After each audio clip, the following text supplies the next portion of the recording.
ಪೊನ್ನಜ್ಜಿ, ಇವತ್ತು ನಾನು ಒಂದು ಪುಸ್ತಕದಲ್ಲಿ ಸಮುದ್ರ ಮಂಥನದ ಚಿತ್ರ ನೋಡಿದೆ. ಅದರಲ್ಲಿ ರಾಕ್ಷಸರು ಒಂದ್ ಕಡೆ, ದೇವತೆಗಳು ಒಂದ್ ಕಡೆ ಇದ್ರು. ಶೇಷನಾಗನನ್ನ ಹಗ್ಗ ಮಾಡ್ಕೊಂಡ್ರು, ಮಂದರಗಿರಿನೇ ಕಡ್ಗೋಲ್ ಮಾಡ್ಕೊಂಡ್ಬಿಟ್ರು. ಈ ಸಮುದ್ರ ಮಂಥನದಲ್ಲಿ ವಿಷ, ಕಾಮಧೇನು, ಕೌಸ್ತುಭಮಣಿ, ಕಲ್ಪವೃಕ್ಷ, ರಂಬೆ, ಐರಾವತ ಎಲ್ಲ ಮೇಲೆ ಬಂತು ಅಂತಾರೆ ಅಲ್ವಾ? ಹೌದು ಹೌದು, ಈ ಎಲ್ಲ ವಸ್ತುಗಳು ಸಮುದ್ರ ಮಂಥನದ ಸಮಯದಲ್ಲಿ ಮೇಲಕ್ಕೆ ಬರುತ್ತೆ. ಆಗ ಲಕ್ಷ್ಮಿ ಕೂಡ ಮೇಲ್ ಬರ್ತಾಳೆ, ಗೊತ್ತಾ ನಿಮಗೆ? ಅವಳು ಯಾಕೆ ಸಮುದ್ರ ತಳವನ್ನು ಸೇರಿದ್ಲು ಅನ್ನೋದಕ್ಕೆ ಒಂದು ಕತೆ ಇದೆ. ಇವತ್ತು ಆ ಕಥೆಯನ್ನು ಹೇಳ್ತೀನಿ. ಮಕ್ಕಳೇ, ಮಹಾಲಕ್ಷ್ಮಿ ಸೌಭಾಗ್ಯದ ಚಿಹ್ನೆ, ಸಂಪತ್ತಿನ ಅಧಿದೇವತೆ. ಅವಳಿದ್ದಲ್ಲಿ ಸಿರಿ ಸಂಪತ್ತು, ಧನ, ಕನಕ, ಸೌಭಾಗ್ಯ ತುಂಬಿ ತುಳುಕುತ್ತೆ. ಅವಳಿಂದಾಗಿ ಕೈಲಾಸ, ವೈಕುಂಠ, ದೇವಲೋಕಗಳು ಐಶ್ವರ್ಯದಿಂದ ಕೂಡಿರುತ್ತೆ. ಹೀಗಿರಬೇಕಾದ್ರೆ ಒಂದು ಸಲ ಮಹಾಲಕ್ಷ್ಮಿ ಇದ್ದಕ್ಕಿದ್ದ ಹಾಗೆ ವೈಕುಂಠದಿಂದ ಮಾಯವಾಗಿ ಹೋಗ್ಬಿಡ್ತಾಳೆ. ಅದು ಹೀಗೆ ಕಾಯ್ತು ಅನ್ನೋದನ್ನು ಈ ಕತೆ ಹೇಳುತ್ತೆ. ಒಂದು ಸಲ ದುರ್ವಾಸ ಮುನಿಗಳು ಒಂದು ಶಕ್ತಿಯ ಮಾಲೆ ಅಂದರೆ ಶಕ್ತಿಯಿಂದ ಕೂಡಿದ ಹೂವಿನ ಹಾರದ ಅಪೇಕ್ಷೆಯಿಂದ ಯಜ್ಞವೊಂದನ್ನು ಕೈಗೊಳ್ತಾರೆ. ಆ ದಿವ್ಯ ಶಕ್ತಿಯ ಮಾಲೆ ಅಪೂರ್ವವಾದದ್ದು ಅಂತ ಯಕ್ಷ, ಗಂಧರ್ವ, ಅಸುರರು, ದೇವಾದಿ ದೇವತೆಗಳಿಗೆ ಅರಿವಾಗುತ್ತೆ. ದೂರ್ವಾಸ ಮುನಿಗಳು ತಮ್ಮ ತಪಸ್ಸಿನ ಶಕ್ತಿಯಿಂದ ವಿಶೇಷವಾಗಿ ಮಾಡುತ್ತಿರುವ ಯಜ್ಞದ ಫಲವಾಗಿ ದೊರಕಬಹುದಾದ ಈ ಅಪೂರ್ವ ಶಕ್ತಿಯನ್ನು ಪಡೆಯೋಕೆ ಅವರಲ್ಲೇ ಪೈಪೋಟಿ ಏರ್ಪಡುತ್ತೆ. ಮೊದಲಿಗೆ ಯಕ್ಷ ಒಬ್ಬ ದೂರ್ವಾಸ ಮುನಿಗಳ ಹತ್ರ ಬಂದು, ಮಹರ್ಷಿಗಳೇ, ಈ ಯಜ್ಞದ ಫಲಸ್ವರೂಪವಾಗಿ ನೀವು ಪಡೆಯುವಂತಹ ಆ ಅಪೂರ್ವ ಶಕ್ತಿಮಾಲೆಯನ್ನು ನನಗೆ ಕೊಟ್ಟುಬಿಡಿ. ಅದರ ಬದಲಾಗಿ ನಾನು ದೇವಲೋಕದ ಅಪ್ಸರೆಯರನ್ನೆಲ್ಲ ತಂದು ತಮಗೊಪ್ಪಿಸಿ ಬಿಡಬೇಕಾದ್ರೆ ಅಂತ ಹೇಳ್ದ. ಯಕ್ಷನ ಈ ಮಾತುಗಳು ದೂರ್ವಾಸರ ಸಿಟ್ಟನ್ನು ನೆತ್ತಿಗೇರಿಸುತ್ತೆ. ಅವರು, ನನ್ನಂತಹ ತಪಸ್ವಿಗೆ ಹೆಣ್ಣಿನ ಲೋಭ ತೋರಿಸುವ ನಿನ್ನ ದ್ರಾಷ್ಟ್ಯ ಎಷ್ಟದು ಅಂತ ಕಮಂಡಲದಿಂದ ನೀರನ್ನು ಪ್ರೋಕ್ಷಿಸಿ ಶಾಪ ಕೊಡ್ತಾರೆ. ಅವರ ಶಾಪಕ್ಕೆ ಆ ಯಕ್ಷ ಸುಟ್ಟು ಬೂದಿಯಾಗಿ ಹೋಗ್ಬಿಟ್ಟ.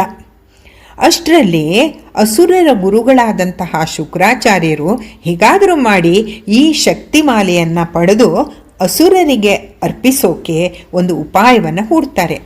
ಅವರು ದೂರ್ವಾಸ ಮುನಿಗಳಲ್ಲಿ, ಮಹರ್ಷಿಗಳೇ, ನಿಮ್ಮ ಈ ಅಸಾಧಾರಣವಾದ ಯಜ್ಞಕ್ಕೆ ಪದೇ ಪದೇ ಅಡಚಣೆಗಳು ಉಂಟಾಗುತ್ತಿವೆ. ನಾನು ಈ ಯಜ್ಞವು ಸಾಂಗವಾಗಿ ನೆರವೇರಲು ನಿಮಗೆ ರಕ್ಷಣೆಯನ್ನು ನೀಡುತ್ತೇನೆ. ಆದರೆ ಅದಕ್ಕೆ ಬದಲಾಗಿ ಅಸುರರಿಗಾಗಿ ಈ ದಿವ್ಯ ಮಾಲೆಯನ್ನು ನೀವು ನನಗೆ ಕೊಡಬೇಕು ಅಂತ ತಮ್ಮ ಷರತ್ತನ್ನು ಮುಂದಿಡ್ತಾರೆ. ಶುಕ್ರಾಚಾರ್ಯರ ಬೇಡಿಕೆಯನ್ನು ಕೇಳಿ ವೈಕುಂಠದಲ್ಲಿ ಇದ್ದ ವಿಷ್ಣು ಬಹಳ ಚಿಂತಿತನಾಗ್ತಾನೆ. ಪತ್ನಿ ಲಕ್ಷ್ಮಿಯ ಜೊತೆಗೆ ಕೈಲಾಸಕ್ಕೆ ಬಂದು ಮಹಾದೇವನ ಜೊತೆಗೆ ಈ ವಿಷಯವಾಗಿ ಚರ್ಚೆಯನ್ನು ನಡೆಸ್ತಾನೆ. ಮಹಾದೇವ, ಈ ಶಕ್ತಿಯ ಮಾಲೆ ಯಾವ ಕಾರಣಕ್ಕೂ ಅಸುರರ ಪಾಲಾಗಬಾರ್ದು. ಹಾಗೇನಾದರೂ ಆದರೆ ದೇವತೆಗಳು ಸರ್ವನಾಶವಾಗುವುದು ಶತಸಿದ್ಧ. ಹಾಗಾಗಿ ಇದನ್ನು ತಡೆಯೋಕೆ ಈಗಲೇ ಯಜ್ಞಸ್ಥಾನಕ್ಕೆ ಪ್ರಸ್ಥಾನಗೊಳ್ತೀನಿ, ಅಂದರೆ ಹೊರಡ್ತೀನಿ ಅಂತ ಶಿವನ ಅನುಮತಿಯನ್ನು ಪಡೆದು ಯಜ್ಞಸ್ಥಳಕ್ಕೆ ಬರ್ತಾನೆ. ಉಪಾಯದಿಂದ ಶುಕ್ರಾಚಾರ್ಯ ಮತ್ತು ಅಸುರ ರಾಜ ಅಂಧಕಾಸುರನನ್ನು ಅಲ್ಲಿಂದ ದೂರ ಕಳಿಸ್ತಾನೆ. ಇಷ್ಟೆಲ್ಲ ಕಾರ್ಯ ನಡೆಸುವಾಗ ಹಲವು ದಿನಗಳೇ ಕಳೆದು ಹೋಗುತ್ತೆ.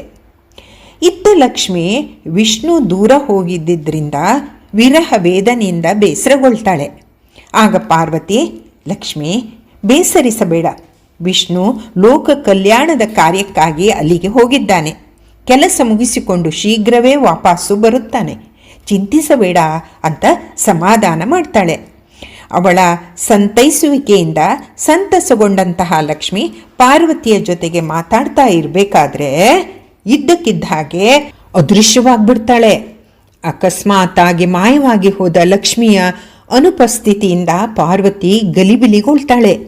ಲಕ್ಷ್ಮಿ ಎಲ್ಲೋದ್ಲು ಅಂತ ಚಿಂತೆ ಮಾಡ್ತಾಳೆ. ಅಷ್ಟರಲ್ಲಿ ತ್ರಿಲೋಕದಲ್ಲಿ ದೌರ್ಭಾಗ್ಯದ ಮುಸುಕು ಆವರಿಸಿಬಿಡುತ್ತೆ. ಸಂಪತ್ತು, ನಗನಾಣ್ಯಗಳಿಂದ ಜಗಿಸ್ತಾ ಇದ್ದ ಆ ಲೋಕಗಳಲ್ಲಿ ದಾರಿದ್ರ್ಯ ಅನ್ನೋದು ಅಪ್ಪಳಿಸಿಬಿಡುತ್ತೆ.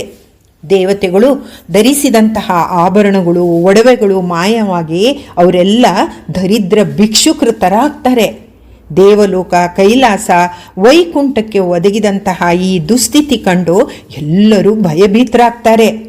ಯಾಕೆ ಇದ್ದಕ್ಕಿದ್ದ ಹಾಗೆ ಹೀಗೆ ಆಯಿತು ಅಂತ ಯಾರಿಗೂ ತಿಳಿದೆ ಎಲ್ಲರೂ ಆತಂಕಕ್ಕೆ ಒಳಗಾಗ್ತಾರೆ. ಅರೆ, ಮಾತಾಡ್ತಿದ್ದ ಲಕ್ಷ್ಮಿ ಎಲ್ಲಿ ಮಾಯವಾಗೋದ್ಲು? ಏನಾಯ್ತು ಅಂತ ಹೇಳ್ತೀನಿ ಕೇಳಿ. ಇತ್ತ ದೂರ್ವಾಸ ಮುನಿಗಳ ಯಜ್ಞ ಯಾವ ಅಡೆತಡೆ ಇಲ್ಲದೆ ವಿಷ್ಣುವಿನ ರಕ್ಷಣೆಯಲ್ಲಿ ನೆರವೇರುತ್ತೆ. ಶಕ್ತಿಯುತ ಪುಷ್ಪ ಮಾಲೆಯನ್ನು ಪಡೆದಂತಹ ದೂರ್ವಾಸ ಮುನಿಗಳು ಬಹಳ ಸಂತುಷ್ಟರಾಗ್ತಾರೆ. ಈ ಜಯಮಾಲೆಯನ್ನು ಹೊಂದಿದವರು ಸದಾ ಜಯಶಾಲಿಗಳಾಗ್ತಾರೆ, ಬಲಶಾಲಿಗಳಾಗ್ತಾರೆ ಅನ್ನೋದನ್ನು ತಿಳಿದಿದ್ದವರು ಅದನ್ನು ದೇವಲೋಕದ ಅರಸ ಇಂದ್ರನಿಗೆ ಕೊಡೋಕ್ಕೆ ಬಯಸ್ತಾರೆ. ಇದನ್ನು ತಿಳಿದಾಗ ಇಂದ್ರ ಬೀಗಿ ಬಿಡ್ತಾನೆ. ಅವನು ತನ್ನ ವಾಹನ ಆನೆಯನ್ನು ಏರಿ ಬಹಳ ಗಾಂಭೀರ್ಯದಿಂದ ದೂರ್ವಾಸರ ಹತ್ರ ಬರ್ತಾನೆ.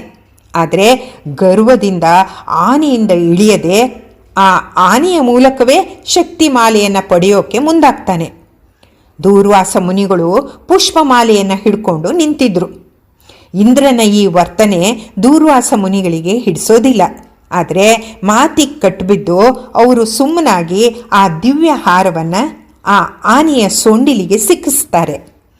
ಆ ಸುಗಂಧ ಭರಿತ ಪುಷ್ಪಮಾಲೆಯನ್ನು ತನ್ನ ಸೊಂಡಿಲಿನಲ್ಲಿ ಹಿಡಿದ ಆ ಆನೆಗೆ ಏನಾಗುತ್ತೋ ಗೊತ್ತಿಲ್ಲ. ಬಹುಶಃ ಆ ಹಾರದಿಂದ ಹೊರ ಹೊಮ್ತಾ ಇತ್ತಲ್ಲ ಸುಗಂಧ, ಆ ಸುಗಂಧವನ್ನು ತಡಿಲಾಗದೆ ಅದು ಆ ಪುಷ್ಪಮಾಲೆಯನ್ನು ಕೆಳಗೆ ಬೀಳಿಸ್ಬಿಡುತ್ತೆ ಅಂತ ಕಾಣತ್ತೆ. ಅಷ್ಟೇ ಅಲ್ಲದೆ ಅದು ತನ್ನ ಕಾಲಿನಿಂದ ಅದನ್ನು ತುಳಿದು ಹಿಚ್ಚಿಕ್ಕಿ ಹಾಕ್ಬಿಡುತ್ತೆ. ಮಹಾ ತಪಸ್ಸಿನಿಂದ ಪ್ರಯತ್ನಪೂರ್ವಕವಾಗಿ ಪಡೆದಂತಹ ಈ ಹಾರವನ್ನು ಇಂದ್ರ ಹೀಗೆ ಕಡೆಗಣಿಸಿದನಲ್ಲ ಅನ್ನೋ ಸಿಟ್ಟಿಗೆ ದೂರ್ವಾಸರು ಇಂದ್ರನನ್ನು ಶಪಿಸಿಬಿಡ್ತಾರೆ. ಹೇ ಅಹಂಕಾರಿ ಇಂದ್ರನೇ, ಇದು ನೀನು ನನಗೆ ಮಾಡಿದ ಘೋರ ಅಪಮಾನ. ನನ್ನ ಈ ಪವಿತ್ರ ತಪಸ್ಸಿನ ಫಲವನ್ನು ಇಷ್ಟು ತುಚ್ಛೀಕಾರದಿಂದ ತುಳಿದು ನಾಶವಾಗುವ ಹಾಗೆ ಮಾಡಿದೆಯಲ್ಲ. ನೀನು ದೇವತೆಗಳ ಪ್ರತಿನಿಧಿ ಎಂದು ಈ ಹಾರವನ್ನು ನಿನಗೆ ನೀಡಲು ನಿರ್ಧರಿಸಿದ್ದೆ. ಆದರೆ ನಿನಗೆ ಅಧಿಕಾರ ಮತ್ತು ಐಶ್ವರ್ಯದ ಮದವೇರಿಬಿಟ್ಟಿದೆ. ನೀನು ಭೋಗಿಸುತ್ತಿರುವ ದೇವಲೋಕದ ಭೋಗಗಳೆಲ್ಲ ನಾಶವಾಗಿ ಹೋಗಲಿ. ಈ ಕ್ಷಣದಿಂದ ಶೋಭಾಯಮಾನವಾಗಿ ಕಂಗೊಳಿಸುತ್ತಿದ್ದ ತ್ರಿಲೋಕಗಳ ವೈಭೋಗವು ನಶಿಸಿ ಹೋಗಲಿ ಅಂತ ಶಪಿಸಿಬಿಡ್ತಾರೆ. ಹೀಗೆ ದೂರ್ವಾಸ ಮುನಿಗಳು ಶಪಿಸ್ತಾ ಇದ್ದ ಹಾಗೆ ಪಾರ್ವತಿ ಜೊತೆ ಮಾತಾಡ್ತಾ ಇದ್ದ ಲಕ್ಷ್ಮಿ ಅದೃಶ್ಯವಾಗಿ ಹೋಗ್ತಾಳೆ. ಇಡೀ ಜಗತ್ತೇ ಕತ್ಲಲ್ಲಿ ಮುಳುಗ್ಬಿಡುತ್ತೆ. ದೇವಾದಿ ದೇವತೆಗಳು ಧರಿಸಿದ ಆಭರಣಗಳೆಲ್ಲ ಮಾಯವಾಗಿ ಅವರೆಲ್ಲ ನಿರಾಭರಣರಾಗ್ತಾರೆ. ಇಂದ್ರನ ಒಂದು ತಪ್ಪಿನಿಂದಾಗಿ ದೇವತೆಗಳು ನಿಸ್ತೇಜರಾಗಿ ಶಕ್ತಿಹೀನರಾಗ್ತಾರೆ. ಅಲ್ಲಿ ನೆಲೆಸಿದ್ದಂತಹ ಸುಖ, ಶಾಂತಿ, ವೈಭೋಗದ ಅದಪ್ಪತನವಾಗುತ್ತೆ.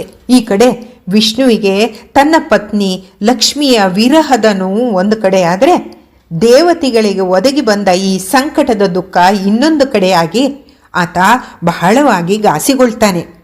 ಆತ ಬೇಸರದಿಂದ ಪಾರ್ವತಿಯ ಹತ್ರ ತನ್ನ ದುಃಖವನ್ನು ತೋಡ್ಕೊಳ್ತಾನೆ. ಆಗ ಪಾರ್ವತಿ ತಾನು ಮುಂದೆ ಬಂದು ಲಕ್ಷ್ಮಿಯನ್ನು ಶೋಧಿಸುವ ಕಾರ್ಯವನ್ನು ಮಾಡ್ತೀನಿ ಅಂತ ಮುಂದಾಗ್ತಾಳೆ. ಲಕ್ಷ್ಮಿ ಸಮುದ್ರದ ತಳವನ್ನು ಸೇರಿದ್ದಾಳೆ ಅನ್ನೋ ವಿಷಯ ಅವಳಿಗೆ ತಿಳಿಯುತ್ತೆ. ಆಗ ಪಾರ್ವತಿ ಸಮುದ್ರ ಮಂಥನ ಕಾರ್ಯ ಮಾಡುವ ಹಾಗೆ ಸಲಹೆಯನ್ನು ಕೊಡ್ತಾಳೆ. ಮಂದರ ಪರ್ವತವನ್ನು ಕಡೆಗೋಲಾಗಿಸಿ ಶೇಷನಾಗನನ್ನು ಹಗ್ಗವಾಗಿಸಿ ಒಂದೆಡೆ ಅಸುರರು ಇನ್ನೊಂದೆಡೆ ಸುರರು ಸಮುದ್ರವನ್ನು ಕಡಿಯೋಕೆ ನಿಲ್ತಾರೆ. ಅಮೃತದ ಆಸೆಯನ್ನು ತೋರಿಸಿ ಅಸುರರನ್ನು ಈ ಕಾರ್ಯಕ್ಕೆ ಗಣೇಶ ಮತ್ತು ಇಂದ್ರ ಒಪ್ಪಿಸ್ತಾರೆ.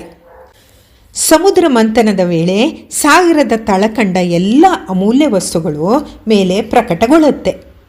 ಆಗ ಲಕ್ಷ್ಮಿ ಧ್ಯಾನ ಸ್ಥಿತಿಯಲ್ಲಿ ಸಮುದ್ರದ ಆಳದಿಂದ ಮೇಲೆದ್ದು ಬರ್ತಾಳೆ. ಮತ್ತು ವಿಷ್ಣು ಮತ್ತು ಲಕ್ಷ್ಮಿಯರ ಪುನರ್ಮಿಲನವಾಗತ್ತೆ. ಅಲ್ಲಿ ಯಾವಾಗ ಲಕ್ಷ್ಮಿಯ ಆಗಮನ ಆಗುತ್ತೋ ಆಗ ದೇವಲೋಕ ಮೊದಲಿನ ಹಾಗೆ ಜಗಜಗಿಸೋಕೆ ಆರಂಭ ಆಗುತ್ತೆ. ದೇವತೆಗಳ ಆಭರಣಗಳು ಅವರ ದೇಹವನ್ನು ಅಲಂಕರಿಸುತ್ತೆ. ಎಲ್ಲವೂ ಕೂಡ ಮುನ್ನಿನಂತಾಗುತ್ತೆ. ಎಂತೆಂಥ ಕಥೆಗಳು ನಮ್ಮ ಪುರಾಣಗಳಲ್ಲಿ ಇವೆ ಅಲ್ವಾ? ಕೊನೆಗೆ ವಿಷ್ಣುವಿಗೆ ಲಕ್ಷ್ಮಿ ಸಿಕ್ಲಲ್ಲ. ಹೌದು, ಗರ್ವ ಎನ್ನುವುದು ಅನೇಕ ಅವಘಡಗಳಿಗೆ ಕಾರಣವಾಗುತ್ತೆ. ಇಂದ್ರನ ಗರ್ವದಿಂದಾಗಿ ಎಂತಹ ಅನಾಹುತ ಆಯಿತು ನೋಡಿ. ದುರಹಂಕಾರವು ದುಸ್ಥಿತಿಗೆ ಕಾರಣವಾಗುತ್ತೆ ಅನ್ನೋದನ್ನು ಈ ಕಥೆಯಲ್ಲಿ ನಾವು ನೋಡ್ಬೋದು. ನಮ್ಮ ಚಾನಲನ್ನು ಲೈಕ್ ಮಾಡಿ, ಸಬ್ಸ್ಕ್ರೈಬ್ ಮಾಡಿ. ಧನ್ಯವಾದಗಳು.